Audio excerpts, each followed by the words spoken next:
আজও প্রতিটা গাছ কুয়াশার বৃষ্টিতে ভিজে যাচ্ছে, চারিদিকে বইছে ঠান্ডা।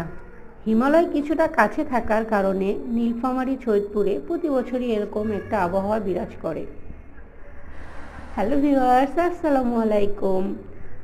আমার উইন্টার অবশ্য অনেক ভালোই লাগে, বাট বেবিদের নিয়ে একটু চিন্তিত থাকি। আমি বেশ কিছুদিন ধরে ভিডিও আপলোড করছি, আপনারা অবশ্যই আমার সাথে থাকবেন। আমার চ্যানেলটাকে সাবস্ক্রাইব করে দিবেন, লাইক শেয়ার কমেন্টস করবেন। আপনাদের কার কোন অঞ্চলে কেমন শীত পড়েছে অবশ্যই জানাবেন। শীতে সবাই সাবধানে থাকবেন। শীতকালটা পিঠাপুলির সময় অনেক মজাদার পিঠা খাওয়া যায়, কিন্তু জীবনের জন্য অনেক ঝুঁকি। সবসময় সবাই সাবধানে থাকবেন, শীতের পোশাক পরে থাকবেন। সবাই অবশ্যই ভালো থাকবেন।